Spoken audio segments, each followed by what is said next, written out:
Chapter 23, in which Mr. Samuel Weller begins to devote his energies to the return match between himself and Mr. Trotter. In a small room in the vicinity of the stable yard, betimes in the morning, which was ushered in by Mr. Pickwick's adventure with the middle-aged lady in the yellow curl papers, sat Mr. Weller, senior, preparing himself for his journey to London. He was sitting in an excellent attitude for having his portrait taken, and here it is.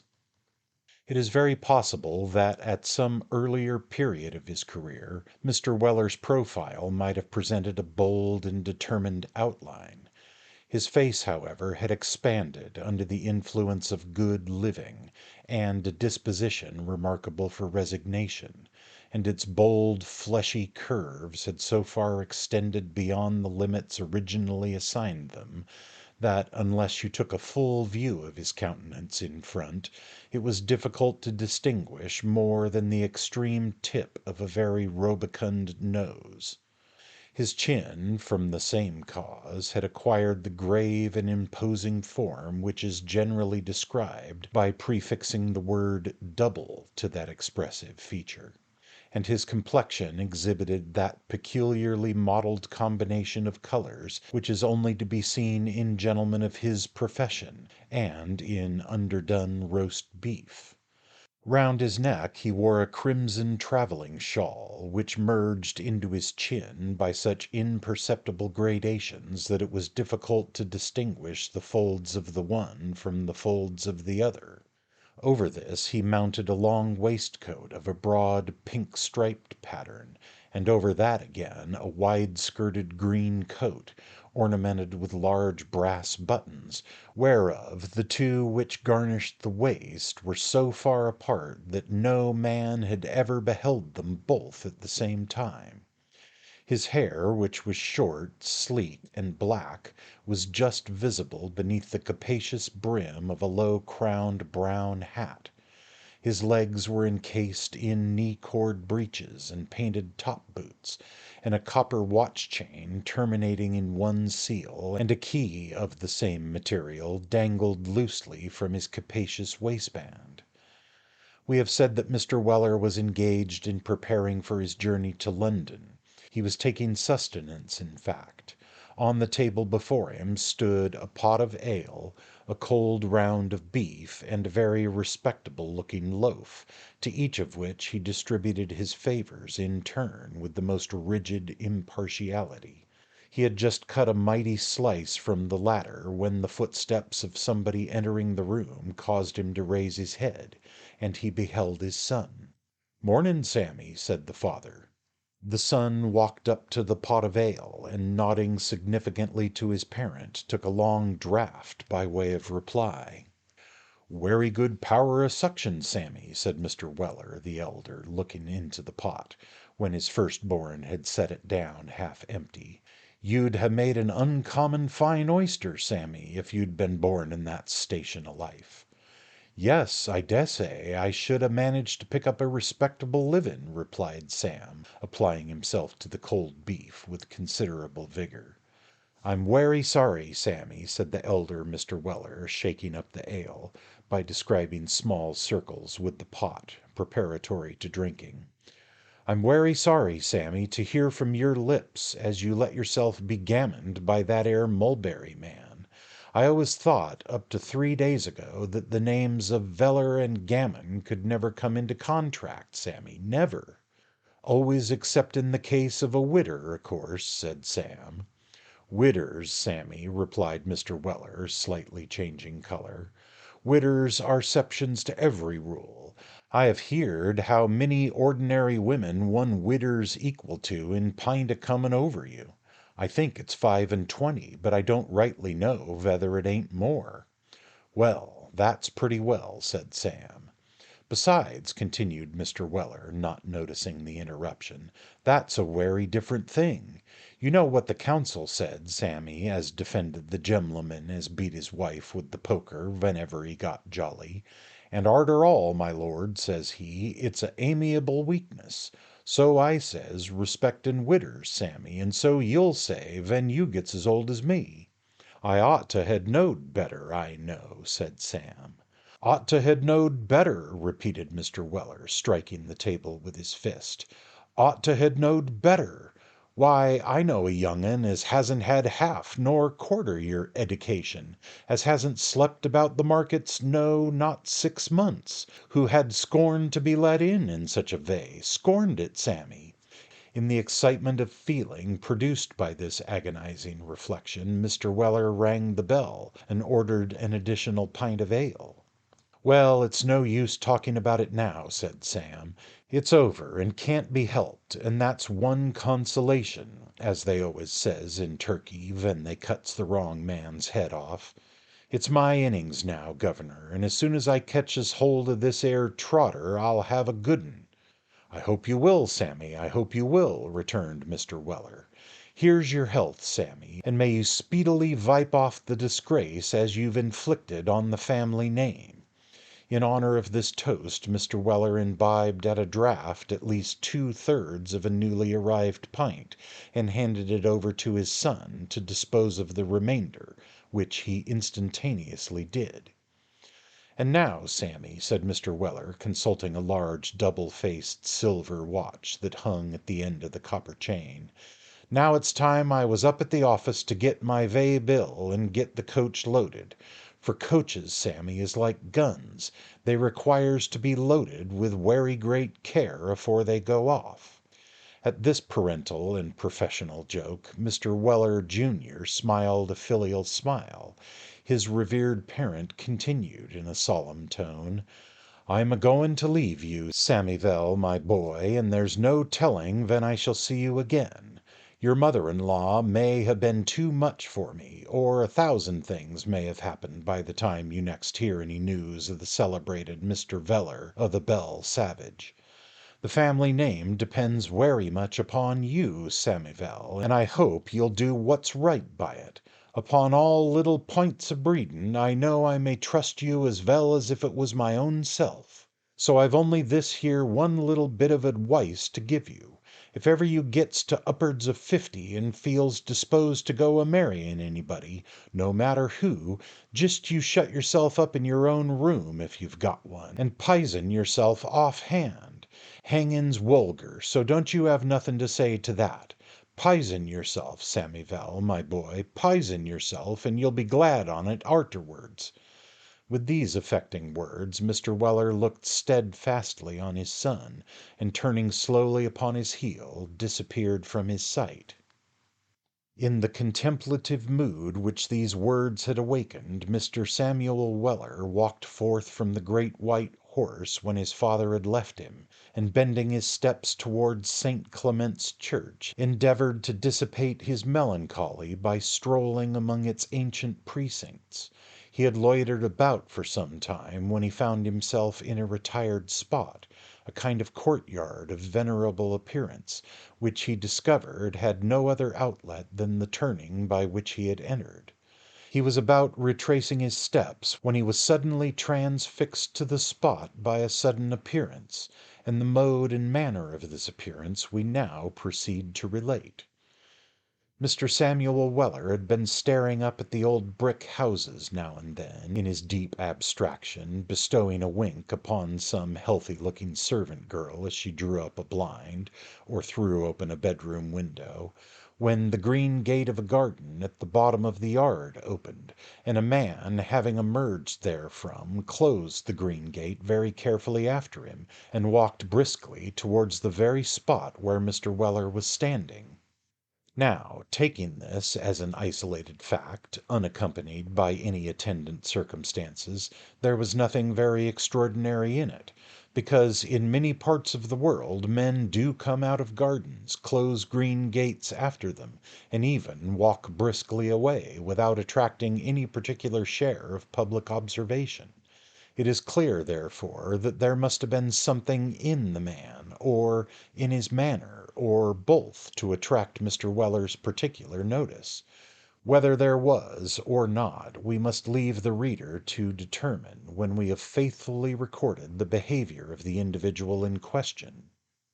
When the man had shut the green gate after him, he walked, as we have said twice already, with a brisk pace up the courtyard.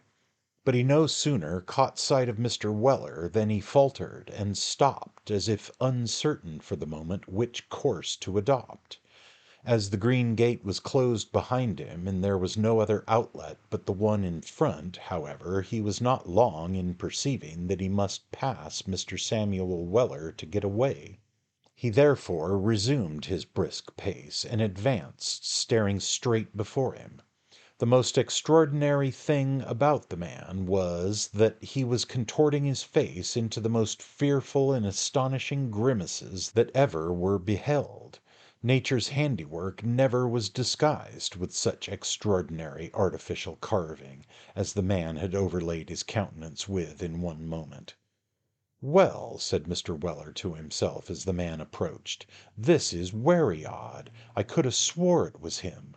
Up came the man, and his face became more frightfully distorted than ever as he drew nearer. "I could take my oath to that 'ere black hair and mulberry suit," said Mr. Weller, "only I never see such a face as that afore." As Mr. Weller said this, the man's features assumed an unearthly twinge, perfectly hideous. He was obliged to pass very near Sam, however, and the scrutinizing glance of that gentleman enabled him to detect, under all these appalling twists of feature, something too like the small eyes of Mr. Job Trotter to be easily mistaken. "Hullo, you sir!" shouted Sam fiercely. The stranger stopped. "Hullo!" repeated Sam, still more gruffly. The man with the horrible face looked, with the greatest surprise, up the court, and down the court, and in at the windows of the houses, everywhere but at Sam Weller, and took another step forward, when he was brought to again by another shout. "Hullo, you sir!" said Sam for the third time. There was no pretending to mistake where the voice came from now, so the stranger, having no other resource, at last looked Sam Weller full in the face. "It won't do, Job Trotter," said Sam. "Come, none of that 'ere nonsense. You ain't so werry handsome that you can afford to throw avay many o' your good looks. Bring them 'ere eyes o' yourn back into their proper places, or I'll knock 'em out o' your head, d'ye hear?" As Mr. Weller appeared fully disposed to act up to the spirit of this address, Mr. Trotter gradually allowed his face to resume its natural expression, and then, giving a start of joy, exclaimed, "What do I see? Mr. Walker!" "Ah," replied Sam, "you're werry glad to see me, ain't you?" "Glad!" exclaimed Job Trotter. "Oh, Mr. Walker, if you had but known how I have looked forward to this meeting! It is too much, Mr. Walker. I cannot bear it. Indeed, I cannot." And with these words Mr. Trotter burst into a regular inundation of tears, and flinging his arms around those of Mr. Weller, embraced him closely in an ecstasy of joy. "Get off!" said Sam, indignant at this process, and vainly endeavoring to extricate himself from the grasp of his enthusiastic acquaintance. "Get off, I tell you! What are you crying over me for, you portable engine?" "Because I am so glad to see you," replied Job Trotter, gradually releasing Mr. Weller, as the first symptoms of his pugnacity disappeared. "Oh, Mr. Walker, this is too much!" "Too much!" echoed Sam. "I think it is too much, rayther. Now, what have you got to say to me, eh?" Mr. Trotter made no reply, for the little pink pocket handkerchief was in full force. "What have you got to say to me afore I knock your head off?" repeated Mr. Weller in a threatening manner. "Eh!" said Mr. Trotter, with a look of virtuous surprise. "What have you got to say to me?"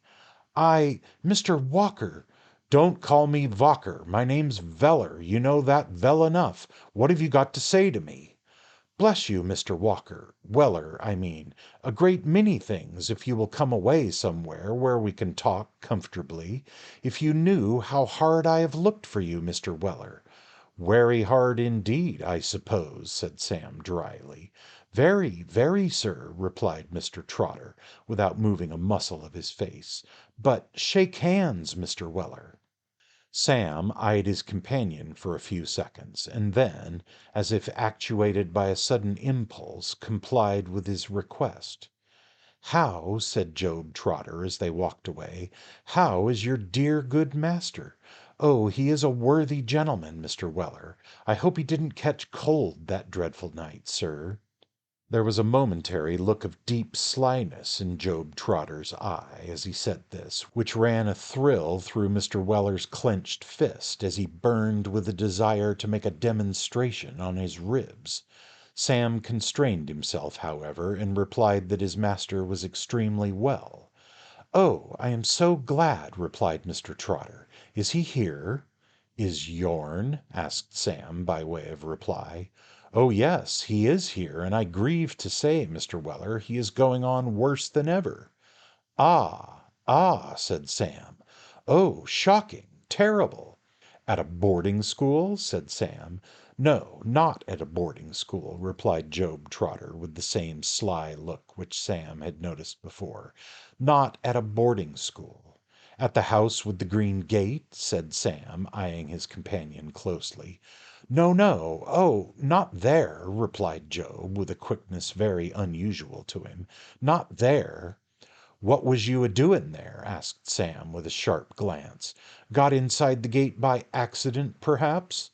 "Why, Mr. Weller," replied Job, "I don't mind telling you my little secrets, because, you know, we took such a fancy for each other when we first met. You recollect how pleasant we were that morning." "Oh, yes," said Sam impatiently, "I remember. Well?"